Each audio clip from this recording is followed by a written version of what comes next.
Passaggi a volo radente sui tetti delle case di Quinto. Ancora una volta volano le tegole che solo per miracolo piombano al suolo pochi istanti prima che un residente esca dalla porta.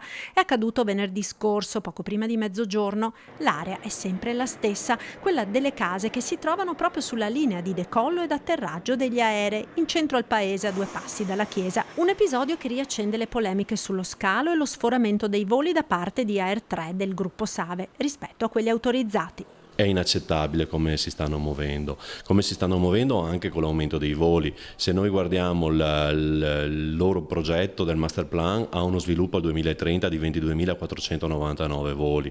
Ad oggi, senza nessuna autorizzazione, con i dati da Asse Aeroporti l'anno scorso sono arrivati a 21.265 voli, quindi stanno dichiarando palesemente che autorizzazione o non autorizzazione loro vanno avanti per la loro strada.